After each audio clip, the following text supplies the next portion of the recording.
भोलेनाथ कथा सुना रहे हैं। राम रावण युद्ध की कथा चल रही है। रावण दल के बड़े बड़े सेनापति कुंभकर्ण, मेघनाद सब वीरगति को प्राप्त हो गए। अब तो रावण कहने लगा कि मैंने तो अपने बल पे ही बैर बढ़ाया है, और रावण को तो अकेला ही युद्ध की सारी सामग्री सज धज कर चल पड़ा। घनघोर युद्ध प्रारंभ कर दिया। अत्यंत सुदृढ़ रथ पर सवार होकर, अस्त्र शस्त्रों से सुसज्जित होकर रावण अपनी सेना को सजाकर चल पड़ा। और इधर राम जी ने देखा रावण मुकाबला करने के लिए आ गया, तो राम जी अपनी वानर सेना को लेकर चल पड़े।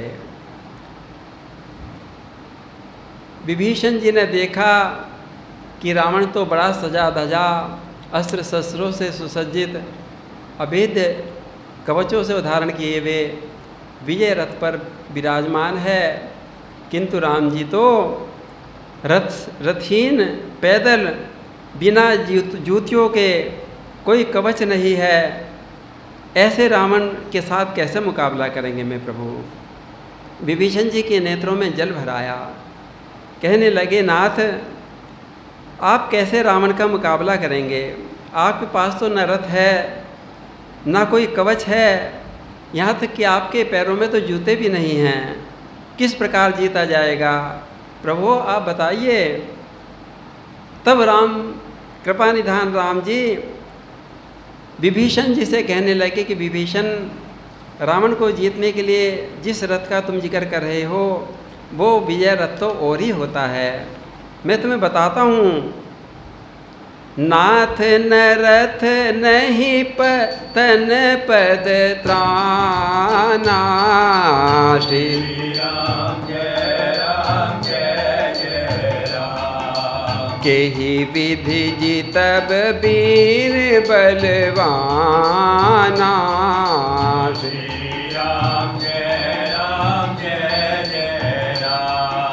सुनहु सखा कह कृपा निधाना, श्री राम जय जय राम, जेहि जय होए सो संदन आना, श्री राम जय जय राम। विभीषण जी के ऐसा कहने पर राम जी कहने लगे कि हे विभीषण जी, देखो हमारे पास तो विजय रथ है। विभीषण जी बोले कि भगवान आपके पास तो हमें रथ दिखाई नहीं दे रहा है, आप बताइए आपके पास कौन सा रथ है। तो विभीषण जी को कहने लगे राम जी, मेरे रथ में तो बहुत मजबूत रथ है, उसमें तो दो पहिए जो है ना, शौर्य और धैर्य के तो उसके पहिए हैं, सत्यशील सदाचार उसकी मजबूत ध्वजा और पताकाएँ हैं, बल विवेक दम और परोपकार ये चार उसके घोड़े हैं, जो क्षमा दया समता रूपी डोरी से रथ में जोड़े हुए हैं। ऐसा रथ है मेरे पास। सोरज धीरज तेहि रथ चाका, श्री राम जय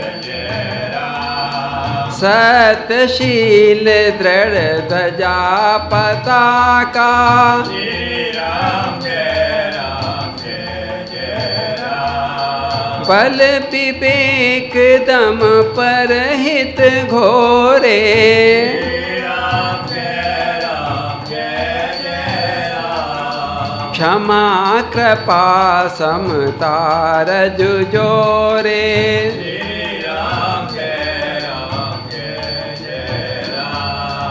हे विभीषण जी, मेरे रथ का सारथी कौन है।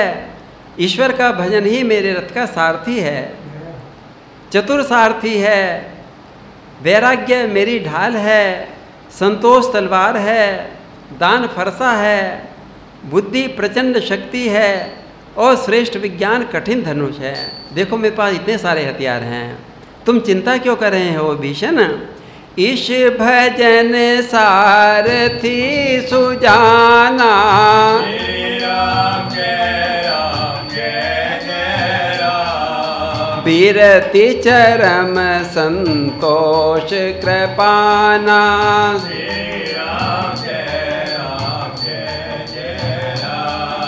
दान पर सुबुद्धि शक्ति प्रचंडा।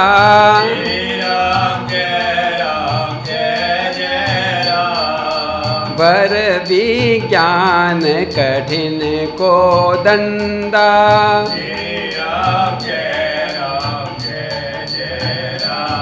और देखो विभीषण, हमारे तर्कस कौन से हैं? हमारे तर्कस तो निर्मल पाप रहित और अचल मन ही तर्कस के समान हमारे पास है। शम यम और नियम, ये बहुत से बाण उसमें भरे हुए हैं। ब्राह्मणों और गुरु का पूजन तो अभेद्य कवच के समान है। हमारी जो ब्राह्मणों में निष्ठा है और गुरु जी की पूजा करते हैं, वही हमारा तो अभेद कवच है। इसके समान विजय का कोई दूसरा उपाय नहीं है। अमल अचल मन त्रोण समाना। श्री राम जय राम जय। सम जम नियम शीली मुख नाना।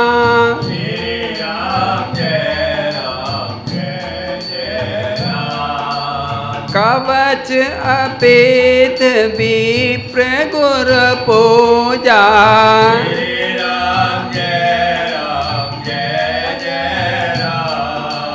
एहि सम विजय उपाय न दूजा।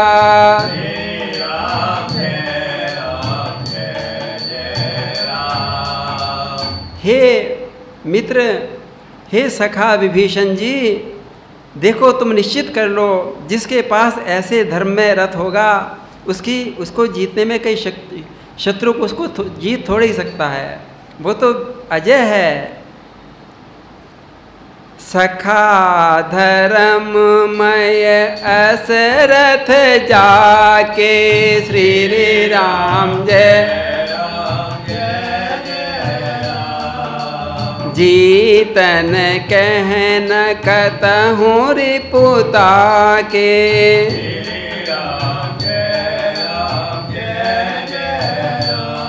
हे विभीषण जी, जिनके पास ये गुण आ जाएंगे उसका तो कोई शत्रु अपने आप ही भाग जाएंगे, उसके तो कोई शत्रु ही नहीं रहेंगे। हे धीर बुद्धि वाले सखा विभीषण, सुनो, जिसके पास ऐसा दृढ़ रथ होगा वह वीर तो संसार के इस साधारण शत्रु की तो बात ही क्या है, संसार के जन्म रूप महान दुर्जय शत्रु को भी जीत सकता है। रावण की तो बात ही क्या है। महा अजय संसार रिपु जीत सकहि सो वीर। रामा जीत सकहि सो वीर। जाके असरत होई दृढ़ सुनहु सखा मत धीर। सियावर रामचंद्र। राम जी ने रथ का वर्णन करते हुए मानो संसार के मनुष्यों को ये शिक्षा दे दी कि हे मनुष्यों, यदि संसार में जीवन में विजय प्राप्त करनी है तो इन शत्रुओं को जीत लो, ये गुण अपना लो। और विभीषण जी तो प्रभु के ऐसे हर्षित हो गए, ऐसे वचन सुनकर बड़े हर्षित हो गए, चरण कमलों में पड़ गए, कहने लगे कि हे कृपा और सुख के निधान राम जी, आपने इसी बहाने मुझे बड़ा सुंदर उपदेश किया। सुनी प्रभु बचन विभीषण हर्षि गए पद कंज। रामा हर्षि गए पद कंज। एहि मिस मोहि उपदेशहु राम कृपा सुख पुंज। सियावर रामचंद्र बोलिए सियावर रामचंद्र महाराज की जय।